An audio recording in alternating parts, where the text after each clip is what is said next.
viewers. Hello and welcome to One on One. I'm Vernon Ramazan, and today we continue our conversation with Angelo Bissessarsingh, historian and soon-to-be author.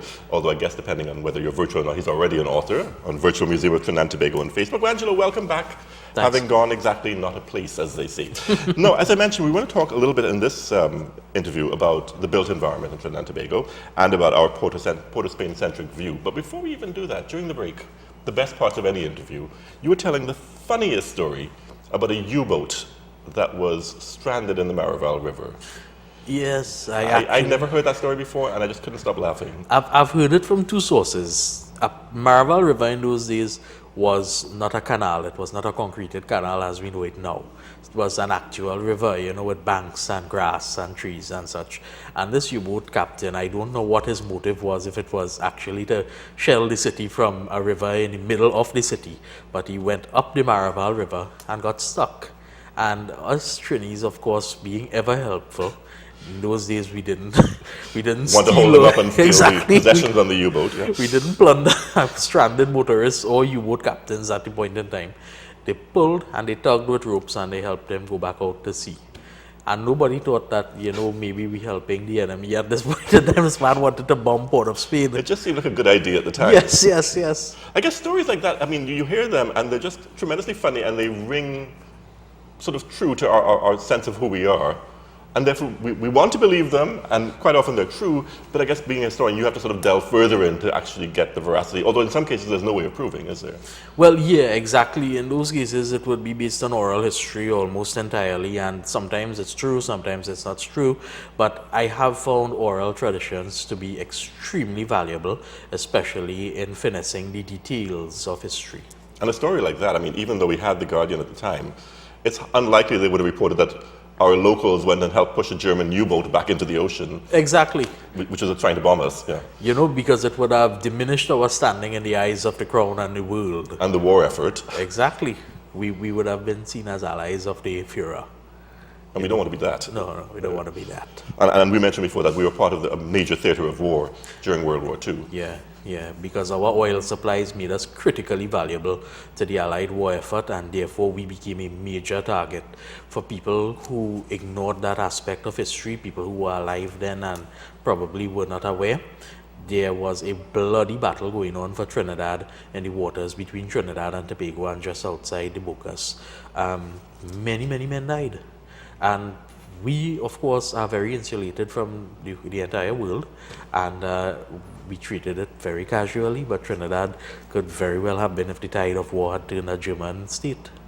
And as you mentioned, the fact that we were a major refinery within the British Empire, we may have been the biggest, I think, at that point. We were one of the biggest, One of the biggest, and therefore all the fuel that was fueling the war boats and the ships and the planes and everything, a lot of it, a huge percentage of it would have come from Trinidad and Tobago.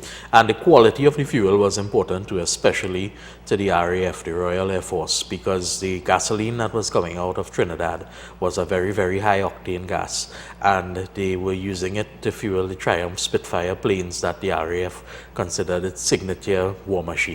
And because the fuel was high octane, they could fly that much further and that much faster than the Messerschmitts that the Germans were using at the point in time. So that tiny advantage that Trinidad gave them made the RAF formidable against the German Wehrmacht. And made the Nazis want to have our fuel as Exactly. well. Or at least stop our fuel from flowing. That's right. If they couldn't have it themselves, they didn't want the British to have it. And it was very, very easy for the Nazis to attack Pointe-à-Pitre because Pointe-à-Pitre is on the coast. And if the sea defenses had not held during World War II, it would have been very easy for a U-boat to come into the Gulf of Paria and lob a shell into Pointe-à-Pitre with all the tanks and all the lines passing through that refinery, and disaster would have ensued. I guess we have to thank people like Commander Kelshaw for at least trying to preserve some of that history. I mean, through his own efforts and just sheer force of will, trying to preserve that in the form of the Chaguaramas Military Museum. Yeah, the commander has done sterling work over the years, and it pains me to see the troubles that he is facing now, both from the state and from society in general, the neglect of history and the neglect of learning. It's truly disheartening to see the trials of Commander Kelshaw and the museum. But it is heartening to see the fact that somebody cares enough about our history to try and preserve it. Exactly, and we should be doing everything as we can as Trinidadians to ensure that his legacy is kept in place and that generations to come can go to that museum. Why don't we understand as a nation the fact that if we're trying to attract tourist dollars, yes, we have energy, but that won't last forever. If we're trying to attract tourist dollars, we don't have necessarily the best beaches in the world. No. We don't have the best, probably anything in the world. We have some good things that are nice, but if you want to attract tourists, history actually is a huge draw. If we look at places like Barbados and Jamaica, they hold on, well, Barbados especially, they hold on very dearly to their historical sort of edifices and things because they realize that tourists want to see them. And of course the locals as well. Why don't we have a similar understanding that tourists would want to learn some of this fascinating history? Well, I think from a policy standpoint, no government, at least in the past 20 years, has seen beyond the 5-year gap. They see themselves in power for 5 years, you know. You do what you can to enrich yourself and your supporters during that 5 years, and then leave somebody holding the stick at the end of that period. So nobody is seeing the end of the road when the oil dollar finally comes to a stop, and then what are we going to do at that point in time? And that is affecting all policy and strategy across the board, including heritage and tourism affairs. I guess they might be responding to some of the public's views on the matter because I was speaking to a friend who is still a friend, amazingly, a few years ago, and they were saying, well, if you have money to spend as a government, would you rather put up a building, let's say a Hyatt or whatever, to say, well, that was built by us, or would you rather fix something and afterwards people say, well, it was always there, so I mean, you know, there's no legacy there. There's no legacy, and also the expenditure in restoring is sometimes a lot less than the expenditure in building. You know, So there is that sort of opportunity there that we yes, have a a dollar historical, and cents issue. as you mentioned, a gene-based almost. Yes. No, let's talk, before we get too distracted, which is my fault entirely, about the fact that our history is so Port of Spain-centric. I suppose to some extent it's almost expected because a lot of our intellectual history in Trinidad and Tobago at least ends up gravitating towards the capital, and therefore we tend to look at the capital more, and it's always been the center of life, hasn't it? Like, excluding St. Joseph for the time being. Well, outside of Port of Spain, there is a wonderful treasury of architecture and heritage. St. Joseph, of course, being the oldest European settlement on the island. You have the old St. Joseph RC Church, which is incredible architecture and history. The oldest tombstone in Trinidad is in the yard of that church. But in San Fernando, where I went to school for 7 years, Vernon, the richness... As did I, yes. Yes, the richness of San Fernando's architecture was always something that was fascinating to me. I was talking with Dr. Michael Anthony of late regarding his book, The Year in San Fernando. And even then, he wrote it as a memoir of a year that he spent in the city. And to him, in the 1930s, San Fernando's architecture, its buildings, was always something of interest. And we're talking about almost 80 years ago now, right? When I was at Naparima College and you looked out over San Fernando, you could see dozens of old gingerbread houses. I went back up to my school maybe about 2 months ago, and I stood up in the same spot that I always had and looked out, and I saw maybe a handful remaining. Almost all are gone. And it is changing the landscape of the city and not changing it for the better, because these concrete and glass monstrosities that they're putting up willy-nilly all over the place, they have no heritage value and no architectural value. You can create a modern structure with some aesthetics there, but that seems to be a lost cause with our architects and our builders.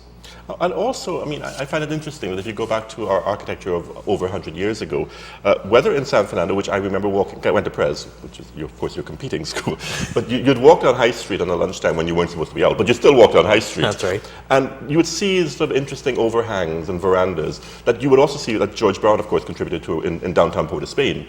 That traditional sort of colonial style of architecture, which was designed for our climate, wasn't it? If it rained, you had a little shelter from the rain. If it was a hot sun, you were walking in shade as you walked along the pavement. Nowadays, we have buildings that don't recognize the fact that we're living in a tropical country. And also, the roofs of those old houses, they were very steep pitch, and they allowed for airflow both under the floorboards as well as in the ceiling. You go into an old colonial house, you do not need a fan, you don't need a AC unit. What we're doing, we're building homes that are very energy inefficient, so you need a AC to cool the building, and we are losing our sense of proportion when we build. because we want to build the biggest, we want to build the flashiest, and we're not building for our environment. George Brown taught us how to build for the tropics. The British, who were here as our rulers for so long, they taught us how to build for the tropics as well, because they brought the experience of the British Raj in India. They brought the bungalows to Trinidad. That was the ideal architecture, you know. But we seem to have lost it. I mean, to some extent, we still see a little bit of it on lower Frederick Street right now. We still are able to enjoy, for the time being at least, the grand public squares that the colonial legacy left with us, and which we seem to have very little appreciation as well. Exactly, because you know, there is a very, very bitter dispute over the Orange Grove Savannah that we know as Eddie Hart grounds, that the state is steaming ahead with full force to ensure that it is built upon. That savannah has been a green space for almost 200 years. Generations of people know it as an open space, and we are enclosing ourselves in urban dystopia, which is going to be a problem because it's actually contributing to all the social ills that we are suffering as a society and probably exacerbating them. In San Fernando, for instance, there used to be green spaces all over, and they are encroached upon now. I remember the space where SAPA stands now, Southern Academy of Performing Arts. That was a space, that was a playground for the city, because if anybody remembers the circuses that came there, you know, the football matches and cricket matches that were played on that ground. And now that it is gone, I feel the loss of it. I mean, I went to Naps, you know, we were basically up the road from that ground. And when we make our cities concrete jungles, we're not helping ourselves and we're not helping the future. And we're not appreciating the fact we're living in a tropical island, and therefore should be able to enjoy a little bit of tropical, well, certainly fauna and flora. We'll be like Roseau in Dominica. Roseau is so heavily built upon that it turns its back to a wonderful green cornucopia that is Dominica, and focuses inward on this tiny, tightly packed urban space that they call Roseau, and you can feel the contrast between the two. And I guess those of us who do live in and around Port of Spain nowadays at least can appreciate the Queen's Park Savannah, which is a fine example of that idea that every urban community needs to have green spaces in which to recreate. Yeah, and that was the original concept of Governor Woodford when he bought Paradise Estate from the Pescier family in 1817, that this space should remain as a playground for the people of the city, because he understood even then, and Woodford really was one of the visionaries of his time, even if you dispute certain semantics of his administration. Because he was the one who laid out the square that bears his name now. It was known as Brunswick Square at the point in time. He laid out Marine Square, which was later Independence Square. The original Marine Square, and we can still see it in old photographs, was lined on both sides with trees. What is now the Brian Lara Promenade really is concrete, is a concrete monstrosity compared to what it used to be, because when we cut down and when we remove and we don't replant, I think we don't realize until generations later what we have lost. That whole sprawl with taxis that we call Broadway, that is traffic and police, and you know, it's all the ills of living in a city. That was a beautiful promenade known as Almond Walk. I covered it in one of my Guardian columns. Many people were not aware that there was a green space like that in the city. No, it's just an unpleasant place you have to traverse to either get where you're going or to pass through to get to Wrightson Road. Exactly, and probably be floored by a taxi in the process. Most likely. Yeah. In terms of our built heritage, which I want to get to, we've got some pictures and I'll flash them in a short while. When I was a kid, one of my fondest memories was my dad taking us up to, because he had an appreciation of Trinidad and Tobago, was taking us up to Tortuga, where there was a Roman Catholic church that a lot of people don't realize is there, and I've been told is the oldest wooden church structure in Trinidad and Tobago. Yeah. It fell into ruin for a long time. It has now been restored to pretty well looking like it should. Exactly. It had a companion church in Mayo, which was used exactly the same plan and everything, and that apparently has been replaced by a concrete structure. That's right. And you ask yourself then, would I prefer to go and visit this beautiful old wooden church, which is just a masterpiece up on the hill, or go to the concrete one? And I think the answer most of us would give is we want to go to the original wooden church, wouldn't we? Exactly. It happened to a church in South Trinidad too, just outside of San Fernando. Most people who pass the Taruba intersection and head out to the Golconda interchange see it on the left on the hill. It's the St. Clement's Anglican Church. Now, for years I've been visiting that church, and it was built in 1853. Very quaint wooden structure, it suffered the ravages that wooden buildings will have to undergo in the tropics: termites, moisture, wood rot, that sort of thing. But it wasn't beyond restoration. And it hurt me deeply that one day I drove past and it was no longer there. Now, granted, the concrete structure that has risen in its place is magnificent. The architecture of it is very chaste and very elegant. It's a job well done. But as you said, I think I prefer the wooden church for its heritage value. I mean, there's a certain beauty in knowing you're in the original, isn't it? I mean, Yes. well, we've got some pictures here because I know there's no way we could possibly cover the swath of destruction that has taken place in our land of fine historical buildings that have been torn down because it was expedient to do so. Somebody wanted to build a condominium complex, or somebody just thought a newer structure would be nicer. Right. So we're going to put some pictures up, and I'm going to ask your thoughts on that because I know you have certainly anecdotes that would be interesting to talk about. We've got one here now, which I believe is the Shakshakari. Tell us about this structure. I'm sure you can. Yeah. It's the nuns' hostel. Shakashakari was a leper colony from 1920 to 1924, straight up to 1984, when the facility became defunct. Treatment for leprosy became available, and the colony no longer needed to exist. But the leper history of Shakashakari is something that is very, very emotionally charged, because we cannot imagine now leaving our families because of a disease and being consigned to an island to live almost in a prison, to be isolated here. And the Dominican nuns who gave their lives in service of the patients, and the civil servants who worked there, the volunteers who went out to the island and risked infection to work with these people who were afflicted. There is a whole history there that Father Anthony de Vertel tells in part in his book Western Isles of Trinidad. But a lot more needs to be done to highlight the life of the lepers and their caretakers on Shakashakari. And in terms of preserving that history, we've failed that test miserably, haven't we? If you go there, it is just a scene of devastation. I mean, Exactly. it's been razed, basically. Looters have come in, things are missing. I mean, there's almost nothing you can find left. No. And we should think about it from a tourist perspective. If you were coming to visit Trinidad and Tobago and there was a chance to visit the former leper colony with historic buildings, who wouldn't want to go and see that? Exactly. And the buildings aren't that old, and they could have been restored as recently as maybe 10, 15 years ago, but nobody saw it as important. And speaking of that, we've got a picture now of, well, we call it President's House. It was the Governor General's home as well. Well, that famously, right before the last administration, before this administration came into power, a huge chunk of the building, I believe it is the western side, I pass it every day, collapsed. And it's still collapsed, Angelo. What is your feeling about a building of such importance being left? President's House, as it is right now, with that collapsed wing and the unsightly roof over it, is symptomatic, and it is representative of who we have become as a people. Two presidents have passed their administration, one new, one old, with that eyesore hanging over them, and they have not seen it necessary to lobby, to pressure government into repairing and renovating President's House. Now, I agree the building has structural issues, but we are a rich country. We are a country with a $60 billion a year budget.